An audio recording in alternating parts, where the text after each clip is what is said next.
Second important false doctrine in that cup, what would that be? The doctrine of the immortal soul.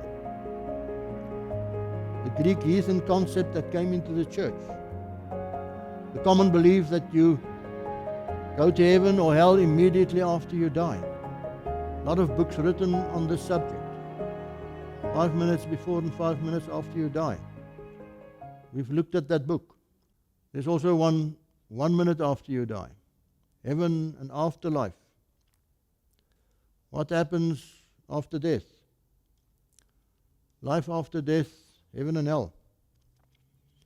Nowhere does the Bible refer to an immortal soul. Jesus calls death a sleep. And according to Jesus, death is a state of unconscious sleep in the grave until he comes back. Marvel not at this, for the hour is coming in which all that are in the grave shall hear his voice, and shall come forth, they that have done good to the resurrection of life, and they that have done evil to the resurrection of damnation. Jesus self-speaking. Romans 6, verse 23, the wages of sin is death.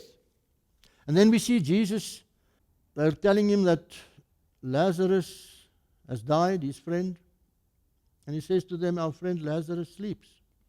But I go that I may awake him out of the sleep. And his disciples does not understand what he's telling them.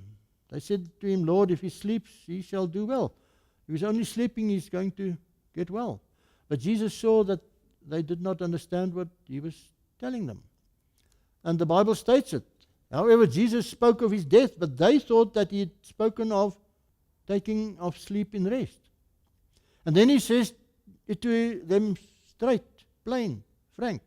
And Jesus said to them plainly, Lazarus is dead. Daniel knew it. Many of them that sleep in the dust of the earth shall awake.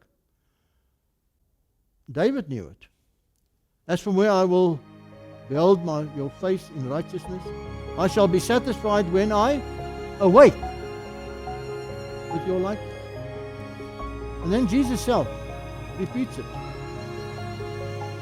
And this is the will of him that sent me, that everyone who sees the Son and believes in him, on him, may have everlasting life, and I will raise him up at the last day. The Bible says that there's only one that has immortality.